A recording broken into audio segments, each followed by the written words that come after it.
नमस्कार, वंदे मातरम। दोस्तों, स्वागत है आप सबका सैनिक पाठशाला में। आज के इस वीडियो में 4 महत्वपूर्ण जानकारियां दोस्तों, जैसे आप बोर्ड पर देख पा रहे हैं। 2 जानकारियां जुड़ी हुई है 8वें पे कमीशन से। क्या 8वें पे कमीशन में सरकार पे कमीशन लागू करने से पहले 58% या 60% डीएडीआर को मर्ज करके अंतरिम राहत दे सकती है? क्योंकि पे कमीशन का जो गैजेट निकला है, उस गैजेट में भी अंतरिम रिपोर्ट के बारे में बात की गई है दोस्तों। इसके बारे में आगे बात करेंगे और साथ ही साथ आज जो गैजेट नोटिफिकेशन सामने आया है, उस गैजेट नोटिफिकेशन में पूर्व सैनिकों के लिए एक महत्वपूर्ण मुद्दा सामने आया है। क्या हम अब इक्वल एमएसपी का मुद्दा भी पे कमीशन के सामने आसानी से रख सकते हैं? कुछ ऐसा ही प्रावधान गैजेट के अंदर दे दिया गया है। जी हां, इसके बारे में भी जानेंगे दोस्तों। इसके साथ ही साथ धिक्कार है, जी हां धिक्कार है, माननीय सुप्रीम कोर्ट का आदेश आ जाने के बाद भी उस आदेश को लागू कराने के लिए नीचे के कोर्ट में केस करना पड़ता है। आखिर ऐसा क्यों हो रहा है, इसके ऊपर सवाल खड़ा करेंगे। साथ ही साथ दोस्तों, लाइफ सर्टिफिकेट से जुड़े हुए महत्वपूर्ण सवाल और उनके जवाब भी लेंगे आज के इस वीडियो में। तो चलिए आगे बढ़ेंगे। आगे बढ़ने से पहले हमेशा की तरह मेरा आप सबसे आग्रह है, सामने के आंकड़े देखिए दोस्तों। अभी भी बहुत सारे ऐसे व्यूअर्स हैं जो चैनल के वीडियोस तो देखते हैं, लेकिन वो चैनल के सब्सक्राइबर नहीं है। तो ऐसे में उनसे मेरा आग्रह है कि आने वाले समय में आपसे कोई महत्वपूर्ण जानकारी ना छूट जाए, इसलिए वीडियो को देखने से पहले चैनल को सब्सक्राइब कर लें। चैनल को एक ही बार सब्सक्राइब करना होता है, अगर आपने सब्सक्राइब कर लिया है तो दोबारा से सब्सक्राइब करने की जरूरत नहीं है। तो चलिए अब आगे बढ़ते हैं, जो जानकारियां हैं दोस्तों उनकी ओर। सबसे पहले, क्या सरकार 8 सीपीसी को फाइनली लागू करने से पहले 1 जनवरी 2026 से 58% या 60% डीएडीआर को मर्ज करेगी? यह मुद्दा क्यों उठा है? जी हां दोस्तों, आप सबको पता है, जब जनवरी में 8वां पे कमीशन का डिक्लेरेशन किया गया था, तो उस समय में मंत्री महोदय ने यह कहा था कि समय से हम संगठित कर रहे हैं ताकि 7वां पे कमीशन का टर्म खत्म होने से पहले पहले रिकमेंडेशन आ सके। अब ऐसा तो हुआ नहीं, क्योंकि कमेटी का गठन करते करते सरकार ने 10 महीना लगा दिया। तो ऐसे में क्या सरकार ऐसा कुछ कर सकती है कि जनवरी 2026 से ही आंशिक तौर पर पे कमीशन का फायदा दे? क्योंकि जो गैजेट नोटिफिकेशन निकला है उसमें भी एक इंटरिम रिपोर्ट की बात की गई है। तो क्या उस इंटरिम रिपोर्ट के साथ साथ कुछ ऐसा किया जाए कि पे कमीशन से पहले ही कुछ अलग से जो है अंतरिम राहत दिया जाए? क्योंकि जो जेसीएम का टर्म्स ऑफ रेफरेंसेस का लेटर जो पेंशन मंत्रालय को भेजा गया था, उस लेटर में भी अंतरिम राहत की मांग की गई है। तो ऐसे में क्या ऐसा हो सकता है कि पे कमीशन से पहले ही 58% या 60% डीएडीआर मर्ज हो जाए? यह सवाल क्यों उठा है? क्योंकि गैजेट में भी कुछ इसी तरीके का थोड़ा सा आभास मिलता है। गैजेट के कौन से पॉइंट में यह आभास मिलता है, चलिए गैजेट नोटिफिकेशन को देखकर समझते हैं। दोस्तों, इस गैजेट नोटिफिकेशन के सामने आने के बाद डीएडीआर का मर्ज होने को लेकर के एक सवाल खड़ा होता है कि क्या अगर पे कमीशन को लागू होने में देरी होती है, जिस तरीके से देखा गया कि पिछला पे कमीशन का डिक्लेरेशन दिल्ली चुनाव से पहले हुआ और अभी पे कमीशन की जो कमेटी का गठन है वो बिहार चुनाव से पहले हुआ। आगे आने वाले समय में हो सकता है चुनावों को मद्देनजर रखते हुए अगर पे कमीशन का डिसीजंस लिया जाता है तो कहीं ना कहीं पे कमीशन देरी से आने की संभावनाएं हैं। तो ऐसे में अब ये जो गैजेट नोटिफिकेशन जारी किया गया, इस गैजेट नोटिफिकेशन में भी एक ऐसा सेंटेंस है, एक ऐसा लाइन लिख दिया गया है जिससे ये सवाल खड़े होते हैं कि मूल पे कमीशन को लागू होने से पहले क्या सरकार अंतरिम राहत देते हुए जनवरी 2026 से जल्दी से जो है डीएडीआर को मर्ज कर सकती है? क्योंकि इसमें कुछ ऐसे लाइंस हैं और आखिरी वाला सेंटेंस अगर आप पढ़ेंगे तो सबसे पहले तो 5 नंबर पैराग्राफ में साफ साफ बताया गया है कि the commission will make its recommendation within 18 months of the date of its constitution. यानी कि इसका गठन होने के बाद 18 महीने के अंदर जो है ये पे कमीशन अपना रिपोर्ट सबमिट करेगी। लेकिन उसके बाद जो सेंटेंस है ये सवाल खड़े करता है कि अगर पे कमीशन को लागू होने में देरी हो जाता है तो क्या सरकार अंतरिम राहत दे सकती है? क्या सरकार इंटरिम रिलीफ देते हुए डीए मर्ज करे, या ऐसा कुछ और चीज जो कि पे कमीशन से पहले ही लागू किया जाए, क्या ऐसा हो सकता है?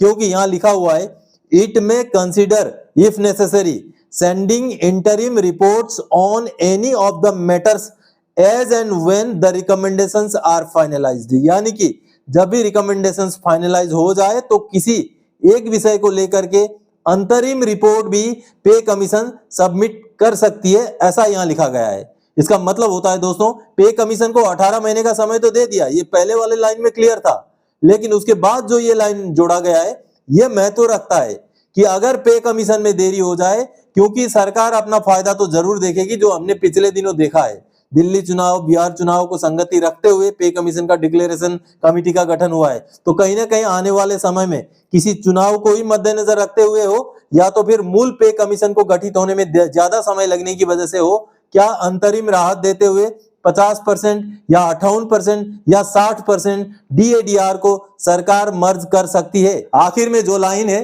अंतरिम रिपोर्ट वाली, वो कहीं ना कहीं अंतरिम रिलीफ की ओर भी इशारा कर रहा है।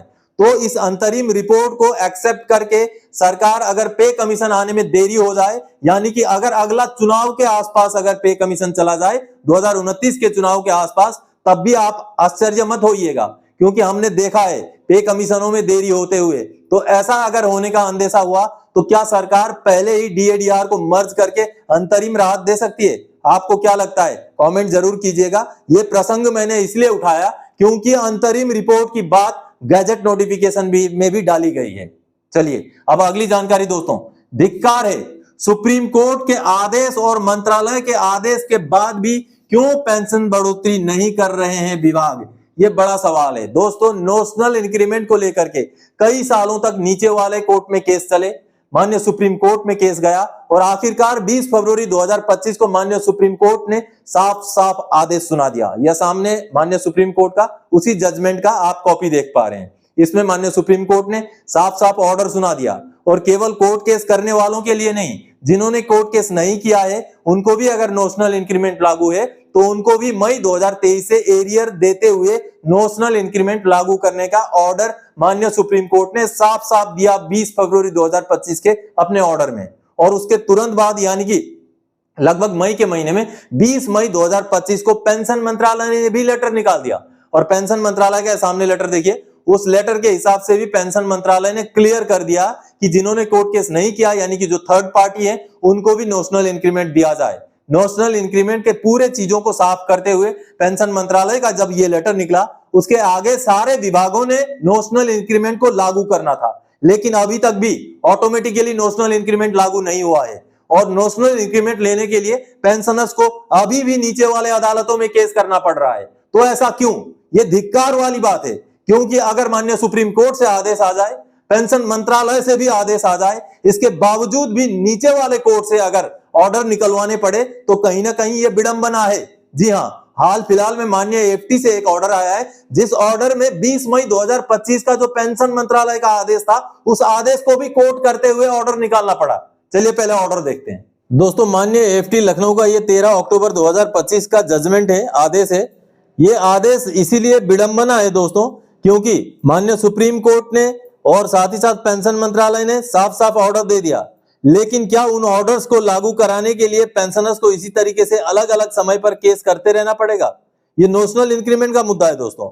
और नोशनल इंक्रीमेंट के इस ऑर्डर में एक अजीब सी चीज है, और वो अजीब सी चीज क्या है वो मैं आगे दिखाता हूं। अब देखिए फाइनल जजमेंट का जो 10 नंबर पैराग्राफ है, यहां लिखा हुआ है, इन view of the above the original application is partly allowed, the imposed order if any is set aside, the applicant shall be given one notional increment for the period from July 2019 to June 2020 as he has completed one full year of service, though his increment fell in 1 July 2020 for the purpose of pensionary benefits and not for any other purpose। अब यहाँ पर महत्वपूर्ण line है, देखिए, notional increment shall be granted to the applicant with effect from 1 May 2023 in terms of the DOPT letter dated 20 मई 2025। अब यहाँ पर माननीय सुप्रीम कोर्ट का ऑर्डर के बाद जो पेंशन मंत्रालय ने ऑर्डर निकाला था, उस ऑर्डर का भी जिक्र किया गया है। यानी कि इस मुद्दे के ऊपर सुप्रीम कोर्ट का जजमेंट आ गया, फाइनल जजमेंट, उसके बाद पेंशन मंत्रालय ने भी अपना आदेश निकाल दिया, लेकिन उसके बाद भी जब पीसीडीए पेंशनर को या रिकॉर्ड ऑफिस द्वारा पेंशनर के केस प्रोसेस नहीं हुए तो पेंशनर को दोबारा से कोर्ट में जाना पड़ रहा है, और कोर्ट से ऑर्डर आ रहा है पेंशन मंत्रालय का उसी लेटर का हवाला देते हुए, जो कहीं ना कहीं एक विडंबना है। अगर सुप्रीम कोर्ट ने जजमेंट दे दिया, पेंशन मंत्रालय ने आदेश निकाल दिया, इसके बावजूद भी उन्हीं आदेश को लागू कराने के लिए पेंशनर्स को कोर्ट में जाना पड़े, तो इससे बड़ी विडंबना और क्या हो सकती है? कहीं ना कहीं विडंबना है। सुप्रीम कोर्ट ने साफ कर दिया, पेंशन मंत्रालय ने साफ कर दिया, उसके बावजूद भी पेंशनर्स को कोर्ट जाना पड़ रहा है। ऐसा नहीं होना चाहिए। जल्दी से जल्दी ऑटोमेटिकली सभी पेंशनर्स को, जिनको भी नोशनल इंक्रीमेंट लागू हो रहा है, उनको नोशनल इंक्रीमेंट देते हुए पीपीओ जारी कर देने चाहिए। पीसीडीए या जो भी संस्थाएं हैं उनके द्वारा पेंशनर्स को परेशान नहीं किया जाना चाहिए। इस तरीके से अलग अलग केस करने की नौबत नहीं आनी चाहिए। चलिए अगली जानकारी दोस्तों, 8 सीपीसी में कमर कस लीजिए पूर्व सैनिक, एक सुनहरा मौका मिल गया है। जी हां दोस्तों, पूर्व सैनिकों के जो मसले हैं, खास करके इक्वल एमएसपी जैसे मसले, क्योंकि जो गैजेट निकला है उसमें पे कमीशन को अगर जरूरत पड़े तो आप एविडेंसेस भी मांग सकते हैं, ऐसी हिदायत दी गई है, यानी कि साक्ष्य मांग सकते हैं। और अगर इक्वल एमएसपी की साक्ष्य की हम बात करें तो कोर्ट के जजमेंट्स हैं, कोर्ट के जजमेंट्स हैं इक्वल एमएसपी को लेकर के साक्ष्य के तौर पर, तो उनको भी सबमिट किया जा सकता है। और पे कमीशन अगर चाहे तो कोई चीज अगर उनको ज्यादा एक्स्ट्रा अगर एडवाइस की जरूरत है, बहुत सारी चीजें अगर उनको समझने की जरूरत है, विसंगतियों को समझना है, तो उस विभाग से भी एडवाइजर्स को अपॉइंट कर सकती है पे कमीशन। जी हां, ये साफ साफ हिदायत पे कमीशन को गैजेट नोटिफिकेशन में दिया गया है। चलिए पहले गैजेट नोटिफिकेशन का उस पोर्शन को देखते हैं। दोस्तों 8वें पे कमीशन का गैजेट नोटिफिकेशन का पैराग्राफ नंबर 3 में एक महत्वपूर्ण जानकारी, ये देखिए हिंदी में है, मैं अंग्रेजी वाला आपको बताता हूं, जो कि कहीं ना कहीं पूर्व सैनिकों के लिए एक बहुत ही अहम जो है दोस्तों कड़ी है। क्योंकि सभी पूर्व सैनिकों के मन में यह शंका है कि जो पे कमीशन का जो कमेटी बना है, वो जो भी अधिकारी या जो भी जज साहिबा हैं, उनको फौजी जीवन की कठिनाइयों के बारे में पता नहीं है, तो वो फौज का रिवीजन कैसे करेंगे। फौज में जो विसंगतियां हैं, इक्वल एमएसपी का मुद्दा है, विसंगति है, डिसेबिलिटी पेंशन में विसंगति है, ओआरओपी के विसंगति है, एक्स ग्रुप का विसंगति है, प्रीमेच्योर को ओआरओपी नहीं है, कई सारी विसंगतियां हैं। तो उन विसंगतियों को कौन समझेगा। तो लेकिन अब जो 8वें पे कमीशन का गैजेट निकला है, इसमें पूर्व सैनिकों के लिए इन्हीं मुद्दों से जुड़ा हुआ एक बेहतरीन जो है दोस्तों एक अपॉर्चुनिटी है। और वो क्या है, देखिए 3 नंबर पैराग्राफ में लिखा हुआ है, the commission will device its own procedure and may appoint such advisors, institutional consultants and experts as it may consider necessary for any particular purpose। यानी कि यहां पर पे कमीशन को छूट दे दी गई है कि कोई चीजें अगर आपको जरूरत हो तो उन विभागों से, उन इंस्टीट्यूशन से आप एडवाइजर या एक्सपर्ट्स को अपॉइंट कर सकते हैं 8वें पे कमीशन में एडवाइस देने के लिए। आगे लिखा गया, it may call for such information and take such evidence as it may consider necessary. और यहां पर दोस्तों ये जो लाइन है, ये हमारा इक्वल एमएसपी का केस को लेकर बहुत ही पुख्ता लाइन है। इस यहां पर लिखा गया, it may call for such information and take such evidences as it may consider necessary, यानी कि एविडेंस जो सबूत भी इकट्ठा कर सकती है। और इक्वल एमएसपी के लिए दोस्तों माननीय कोर्ट के ऑर्डर्स हैं, चंडीगढ़ हाईकोर्ट का साफ साफ ऑर्डर है कि पे कमीशन ही इस चीज को निर्धारित कर सकता है। तो कहीं ना कहीं 8वें पे कमीशन का जो ये गैजेट नोटिफिकेशन निकला है, इसमें ये 3 नंबर पैराग्राफ में जो ये पॉइंट दे दिया गया है, इस पॉइंट से सैनिकों, पूर्व सैनिकों के जो समस्याएं हैं उनको समाधान करने में एक बहुत बड़ा मदद मिल सकता है। क्योंकि यहां पर अब ये पे कमीशन पूर्व सैनिकों या रक्षा मंत्रालयों की तरफ से एक्सपर्ट्स को भी नियोजित कर सकती है, और साथ ही साथ एविडेंस भी कलेक्ट कर सकती है, जिसमें विभिन्न कोर्टों के जजमेंट्स भी एविडेंस बन सकते हैं। तो ये महत्वपूर्ण कड़ी है दोस्तों 8वां पे कमीशन का गैजेट नोटिफिकेशन में जो 3 नंबर पैराग्राफ है, साफ साफ एविडेंस मांगा गया है। अगर एविडेंस मांगना चाहे तो पे कमीशन मांग सकता है, और साथ ही साथ अगर जरूरत पड़े तो पे कमीशन जो है अलग अलग इंसान या अलग अलग जो एक्सपर्ट्स हैं उनको भी अपॉइंट कर सकता है। तो ऐसे में अब हमारी जितने भी पूर्व सैनिकों की संस्थाएं हैं उनको आपस में एक कॉन्सेंसस बनाना पड़ेगा, एक यूनिटी बनानी पड़ेगी, और आपस में ही एक रिप्रेजेंटेशन प्रस्तुत कर दिया जाए 8वें पे कमीशन के पास। ये जो पे कमीशन का जो गैजेट का जो पैराग्राफ है, उस पैराग्राफ को कोट करते हुए, रिफर करते हुए हमारी तरफ से भी रिप्रेजेंटेशन लिया जाए, हमारी तरफ से भी एक्सपर्ट्स की एक कमेटी को आपके पास रखा जाए। ऐसा रिप्रेजेंटेशन हमारी संस्थाओं द्वारा अब दिया जाना जरूरी है, तभी जाकर के हमारे जो पर्टिकुलर मुद्दे हैं, जो ओआरओपी से जुड़े हुए विसंगतियां हैं, उनको हम पे कमीशन के सामने रख सकते हैं। दोस्तों ऐसा मेरा मानना है, आप क्या मानते हैं कमेंट जरूर कीजिएगा। चलिए अब अगली जानकारी जो कि लाइफ सर्टिफिकेट से जुड़ी हुई है, क्लैरिफिकेशन ऑन लाइफ सर्टिफिकेट स्पर्श पेंशनर्स एंड बैंक पेंशनर्स। जी हाँ, लाइफ सर्टिफिकेट का समय चल रहा है। आपने लाइफ सर्टिफिकेट सबमिट किया कि नहीं किया? अगर नहीं किया तो पीछे चल रहे हैं आप। आज नवंबर का चौथा दिन जा चुका है, तो ऐसे में अगर आपने लाइफ सर्टिफिकेट सबमिट नहीं किया तो तुरंत सबमिट कर दीजिए।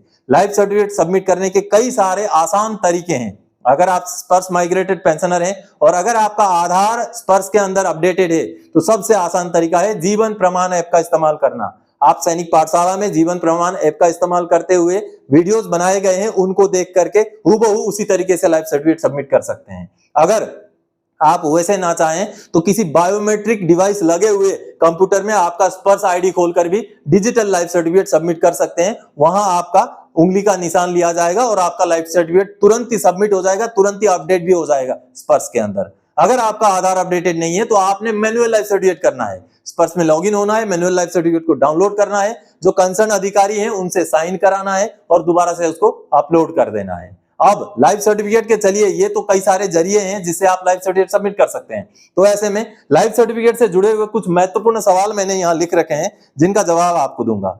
क्या बैंक पेंशनर्स जीवन प्रमाण ऐप से लाइफ सर्टिफिकेट नहीं भर सकते? बिल्कुल भर सकते हैं। आपका अगर पीडीए यानी कि सीपीपीसी में अगर आपका आधार अपडेटेड है, डिजिटली अगर आधार एक्सेस हो सकता है तो आप भी जीवन प्रमाण का इस्तेमाल करके लाइफ सर्टिफिकेट सबमिट कर दीजिए, बिल्कुल एक्सेप्ट हो जाएगा। दूसरा सवाल, भरने के बाद कहां से कंफर्म करें एक्सेप्ट हुआ कि नहीं? अब ये बैंक पेंशनर्स कैसे कंफर्म करें? आपको आपके ब्रांच या तो सीपीपीसी से कंफर्मेशन लेना पड़ेगा कि आपका लाइफ सर्टिफिकेट एक्सेप्ट हुआ कि नहीं हुआ। वैसे जीवन प्रमाण का जो सर्टिफिकेट जनरेट होता है, ये वाला सर्टिफिकेट, उसके नीचे भी आपको 2-4 दिन के बाद एक्सेप्ट हुआ आपके बैंक द्वारा या नहीं हुआ वो भी अपडेट हुआ मिलेगा। और दूसरा सवाल दोस्तों, स्पर्श में कितने दिन में अपडेट होता है? आपने लाइफ सर्टिफिकेट सबमिट कर दिया जीवन प्रमाण से, स्पर्श में अभी तो खैर 1 दिन 2 दिन में ही हो रहा है, लेकिन मैक्सिमम 3 या 4 वर्किंग डे के अंदर आपका लाइफ सर्टिफिकेट का स्टेटस स्पर्श के अंदर अपडेट हो जाएगा। अगर नहीं होता है तब आपने चेक करना है कहीं कोई गलती तो नहीं छूट गई, फिर से लाइफ सर्टिफिकेट आप सबमिट कर सकते हैं। अगला सवाल, जीवन प्रमाण से कंफर्मेशन आ गया, अब आगे कुछ करना है क्या? इस तरीके से जो सर्टिफिकेट आता है इसी को आप समझ बैठे होंगे कि आपका लाइफ सर्टिफिकेट का 100% काम खत्म हो गया, लेकिन यहां पर आपका 100% काम खत्म नहीं हुआ है, इसके आगे और काम बचा है और वो है स्पर्श के अंदर अपडेट होना। इसलिए ये सर्टिफिकेट आने के बाद भी 2-3 दिन 4 दिन के बाद आप स्पर्श के अंदर लॉगिन होकर के चेक जरूर करें कि आपका अपडेट हुआ या नहीं हुआ। अगला सवाल, फोटो स्कैन नहीं हो रहा है, एप्लीकेशन में एरर आ रहा है, एप्लीकेशन नहीं खुल रहा है, जीवन प्रमाण का इस्तेमाल करते हुए ऐसे भी सवाल आ रहे हैं। तो इसके 2-3 रीजन हो सकते हैं। एक तो आपका मोबाइल हो सकता है कि जीवन प्रमाण एप्लीकेशन को एक्सेप्ट नहीं कर रहा है, मोबाइल दूसरा लाइए, अच्छा वाला मोबाइल का इस्तेमाल कीजिए। या हो सकता है मोबाइल का कैमरा अच्छा नहीं है जो आपका जो आंखों को रीड नहीं कर पा रहा है, ये भी रीजन हो सकता है। और तीसरा रीजन, बहुत ज्यादा रस होने की वजह से पिछले 2-3 दिन में हो सकता है कि टेम्परेरीली जीवन प्रमाण ने अपने काम ना किया हो, तो अभी अगर आप करेंगे तो अभी स्मूथली काम हो रहा है, आप इन गाइडलाइन को फॉलो करेंगे तो आपका लाइफ सर्टिफिकेट बिल्कुल आसानी से बढ़िया तरीके से घर बैठे बैठे 5 मिनट में 1 पैसा खर्चा किए बगैर सबमिट हो जाएगा। अगला सवाल दोस्तों, मोबाइल में ओटीपी नहीं आ रहा है। दोस्तों, जब आप लाइफ सर्टिफिकेट के लिए डिटेल्स भरते हैं, आधार नंबर भरते हैं, तो नीचे आपने मोबाइल नंबर, आधार में लिंक किया हुआ मोबाइल नंबर डालना है, आपका स्पर्श वाला मोबाइल नंबर नहीं डालना है। अगर आप आधार वाला लिंक वाला मोबाइल नंबर डालेंगे तभी आपको ओटीपी आएगा, नहीं तो ओटीपी नहीं आएगा। अगला एक आखिरी सवाल, क्या ईमेल आईडी कंपलसरी है?